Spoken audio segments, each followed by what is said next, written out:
Pervers narcissique manipulateur, 5 signes pour le reconnaître.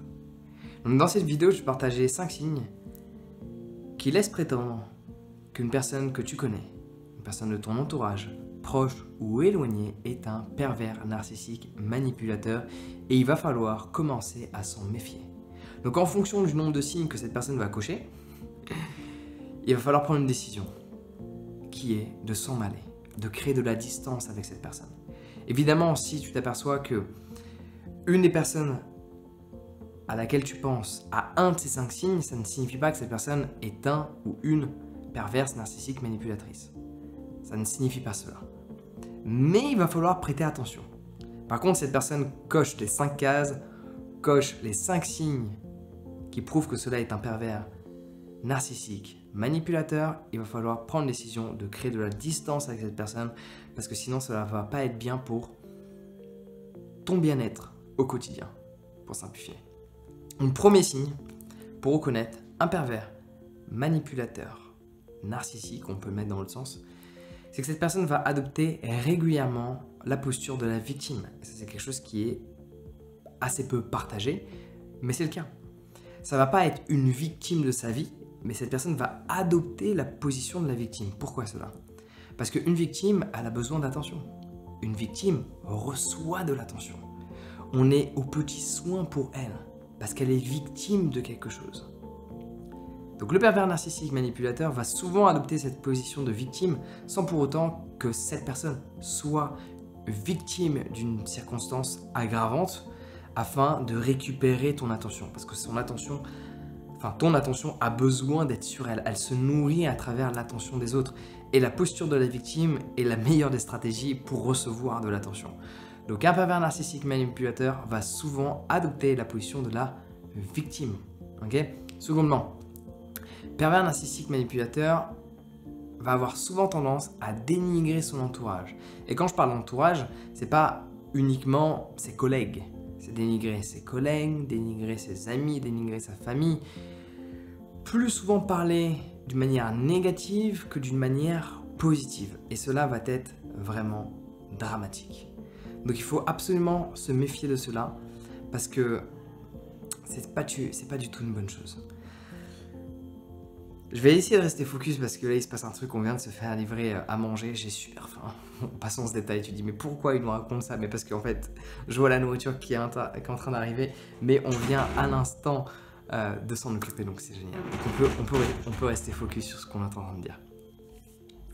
Donc je vais essayer de garder mon attention parce que moi je fais pas des vidéos avec coupage, je suis juste one shot. En fait c'est du live pour moi, même si tu t'en rends pas compte, bref. Reste en focus. Donc tu as le deuxième signe.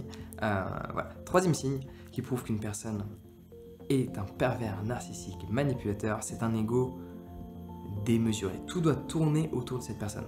Et donc forcément, et ça c'est très intéressant, c'est quand tu coupes les autres signes d'avant, le besoin d'attention en termes de victime, dénigrer les personnes de son entourage, et que tout tourne autour de cette personne, de par son ego démesuré, automatiquement, quand tu as ces 3 signes qui s'assemblent, on tourne autour d'un pervers narcissique manipulateur.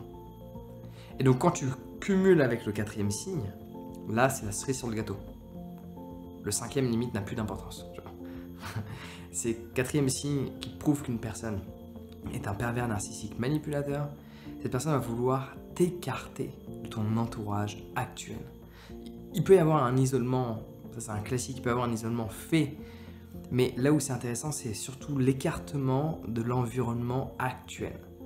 Des gens qui te sont bénéfiques. Parce que forcément, un écartement de gens qui te sont négatifs, cette personne peut être positive pour toi. Mais quand une personne va faire en sorte de t'écarter de gens qui te sont positifs dans ta vie, qui t'apportent de la joie, qui t'apportent du sourire, qui t'apportent des perspectives d'avenir, à ce moment-là, quand tu cumules ces 4 signes, il va falloir vraiment s'en méfier. Et 5e signe, qui prouve que cette personne est un pervers narcissique, manipulateur. Déjà, s'il y a les 4, c'est bon, il faut courir, c'est fini. C'est que cette personne est un menteur né. Cette personne a tendance à... En fait, on n'arrive même plus à déterminer ce qui est vrai de ce qui est faux. Le mensonge se mélange à la réalité.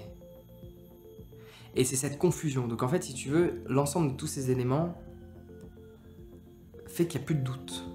Cette personne ment en permanence, t'isole un maximum. Tout doit tourner autour de lui. Cette personne joue la victime en permanence pour avoir ton attention et en plus de ça, dénigre les gens de son propre quotidien, de son propre entourage, de son propre environnement. Tu es bel et bien confronté à un pervers narcissique manipulateur. Et cela est valable pour les hommes comme pour les femmes. Il y a différentes subtilités qu'on pourrait voir dans une prochaine vidéo, mais ces signes que je viens de te partager sont valables pour les deux sexes. Donc tu devrais grandement t'en méfier. Si tu as l'impression d'être confronté à une situation telle quelle, il faut prendre confiance en toi pour mettre de la distance. Avoir assez confiance en toi pour avoir un instant, parce qu'en fonction d'à quel point cette personne peut être proche de toi, peut-être conjoint, conjointe, ami de longue date, c'est plus difficile de créer la distance. Mais quand tu as confiance en toi pour mettre de la distance, mais pas que.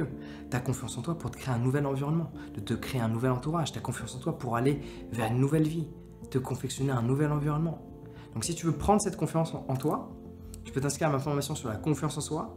Il y a plus de 11 heures de contenu, un processus bien défini qui va te permettre d'aller vers cette confiance en qui tu es pour dire oui et dire non quand cela est nécessaire. Dire oui quand tu le souhaites, dire non quand tu le souhaites et accepter de mettre un terme à certaines relations qui ne te sont pas du tout bénéfiques. Donc le lien est dans la description, inscris-toi à ma formation sur la confiance en soi dès maintenant. Sur ce, prends soin de toi et passe une excellente journée. Moi, je vais aller manger.